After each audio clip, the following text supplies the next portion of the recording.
Starting with Ginang number 2, Sherlyn Espiritu.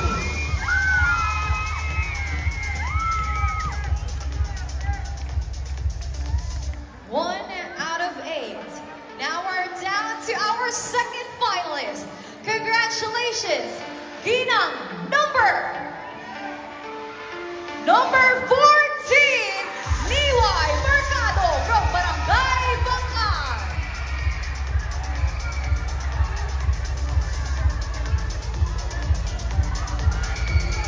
All right, next, please step forward because you belong to the top 8. Ginang, candidate number 13, Rosana Ocampo from Barangay Matuya. Ladies and gentlemen, 3 ladies have taken their spot. We're down to our 4th finalist. Congratulations!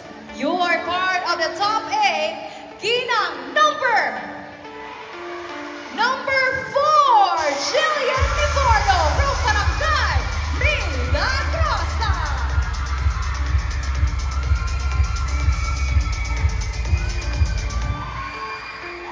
We have announced the 4 Ginangs for our top 8. We have 4 more left. At ikaw ay kabilang sa top 8. Ginang Carmona, candidate number 12, Rosalie Monreal, Barangay Mabuhay. Ladies and gentlemen, we already have 5 finalists. Sino ba ang gusto niyong mapasama sa top 8? Ginang Carmona number 11, April Malahigo from Barangay Matuya.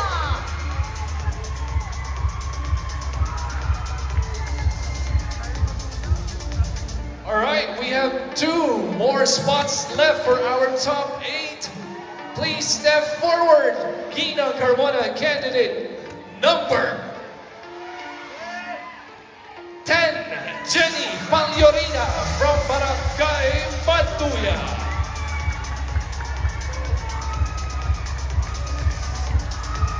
And just like that, City of Carmona, we are down to our last Ginang who will make it to our top 8. At this point, palakpakan po natin ang lahat ng ating mga kandidata at Ginangs. All of you have made your barangays and families proud. But then again, at the end of the day, this is still a competition. One more spot. One last chance. Congratulations! You made it to our top 8. Ginang Carmona number. City of Carmona number 7, Minet de la Cruz from Barangay Natin.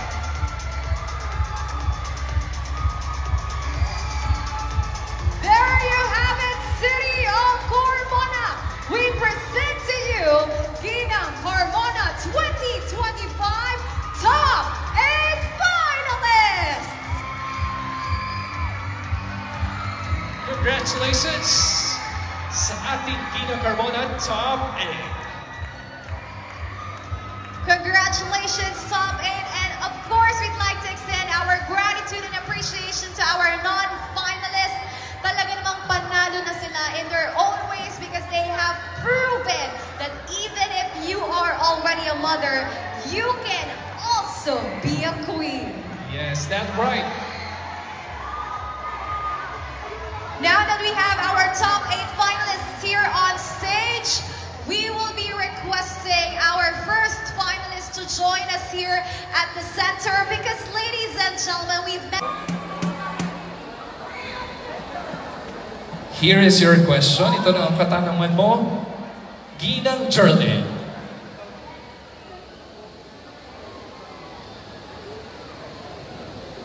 Bilang isang ina, ano ang pinakamahalagang kagamitan sa iyong bahay at bakit? Ulitin ko, bilang isang ina, ano yung pinakamahalagang kagamitan o gamit sa inyong bahay at bakit?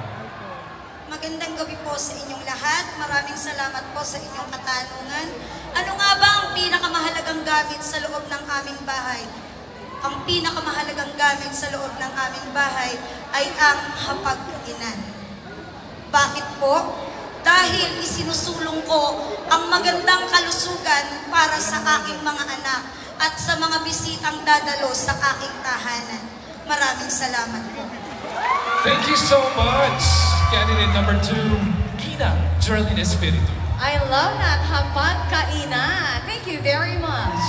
And now we move on to our next finalist. We have Ginang number 14.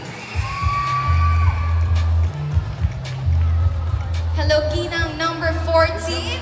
Lovely to have you here on stage. Congratulations. Please pick your question so I can read it to you twice. Ginang number 14. Ang iyong tanong, ano ang hinding-hindi mo makakalimutang alaala bilang isang ina? Ulitin ko, ano ang hinding-hindi mo makakalimutang alaala bilang isang ina? Ang pinakamahalagang alaala na hindi ko makakalimutan bilang isang ina ay nung ipinanganak ko ang aking anak. Dahil dito ko naramdaman ang pagiging isang ina na makita ang anak ko na lumalaki at naaalagaan ko ng ayos. Marami po salamat. Thank you very much, Ginang number 14. Tough competition it is for our Ginang. Yes. So now let's call on our candidate, Ginang Carmona candidate number 13, Rosana Ocampo, mula sa Barangay Maduya. Isa sa maraming supporters mula dun sa likod. Hello to you, Ginang number 13.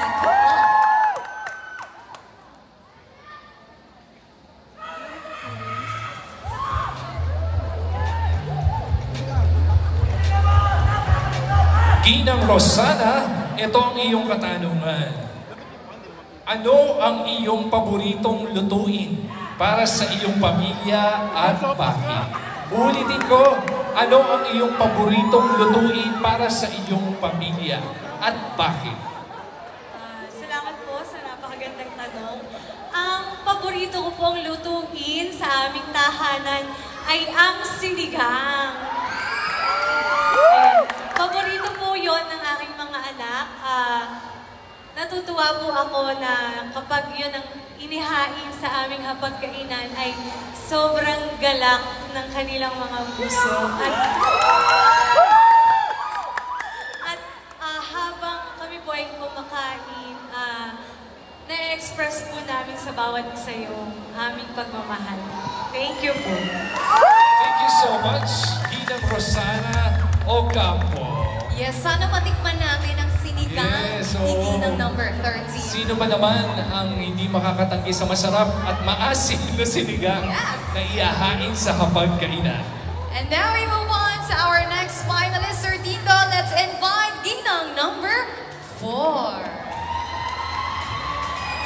Wow! Can I just say, parang mali ang kompetisyon na nasalihan mo. Mukha kang binibini. Madam, please pick your question. Babasahin ko po ng 2 beses para sa inyo. Good luck, Ginang number 4. Ang iyong katanungan, kung magkakaroon ka ng superpower, ano iyon at bakit? Ulitin ko, kung magkakaroon ka ng superpower, ano iyon at bakit? Maraming salamat po. Kung magkakaroon po ako ng superpower, ay yun po ay kung paano pasayahin ang mga ina. In a way na alam naman natin ang mga ina ay laging maraming obligasyon, maraming mga ginagawa sa buhay. At gusto mong iparating, gusto mo silang pasayahin na wala silang na hindi sila kailanman magkakaroon ng kalungkutan, isipin din nila ang kanilang mga sarili. Dahil kung kaya nating magpasaya, kailangan matuto rin tayong maging masaya. Maraming salamat.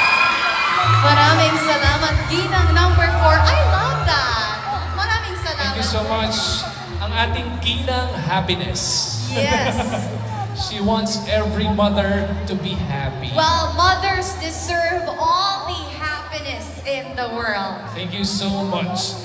And And our next candidate is candidate number 12, Ginang Rosalie C. Montreal from Barangay Mabuhay. Hello, ang ating best in talent. Good luck to you, Madam Rosalie. Ginang Rosalie, bumunod ka na ng iyong katanungan.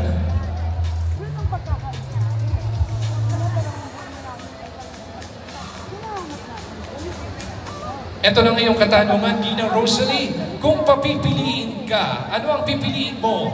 Successful career o masayang pamilya? Uulitin ko, kung papipiliin ka sa dalawa, successful career or isang masayang pamilya? Kung papipiliin ako, ang pipiliin ko ay isang masayang pamilya. Dahil kung meron akong masayang pamilya, meron na rin akong successful career bilang isang ina. Maraming salamat. Thank you so much, Ginang Thank you. Rosalie. Very straightforward. Yes. And yes, dapat na natin ituring na isang career ang pagiging ina. Isa itong full-time job.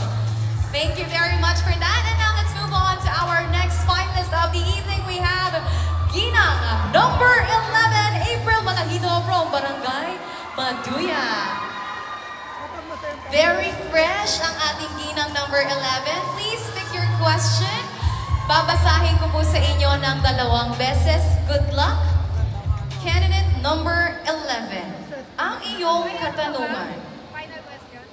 Ano o sino ang naging inspirasyon mo sa pagsali sa Ginang Carmona? Ulitin ko, ano o sino ang naging inspirasyon mo sa pagsali sa Ginang Carmona?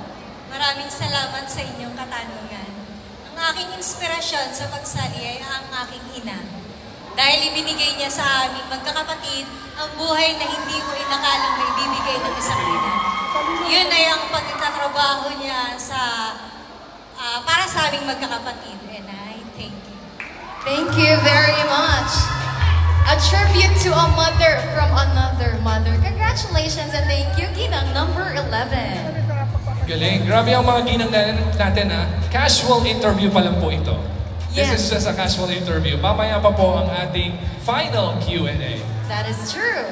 Next candidate is Ginang number 10, Jenny Palio. Ibigay mong payo para sa mga first-time moms. Again, ano ang maibibigay mong payo para sa mga first-time moms? Magandang gabi po sa ating lahat. Ang maibibigay ko pong payo sa ating mga first-time mom ay huwag po silang matakot na maging magulang dahil masarap pong maging magulang, lalo na po pag susuportahan natin ang ating mga anak at gagawin natin silang best friend para po wala silang maitago sa atin bilang magulang. Ibigay din po natin lahat ng kaya natin bilang first-time mom sa ating mga anak para po masubaybayan sila ng tama. Yun lang po, maraming salamat. Thank you very much, Ginang number 7.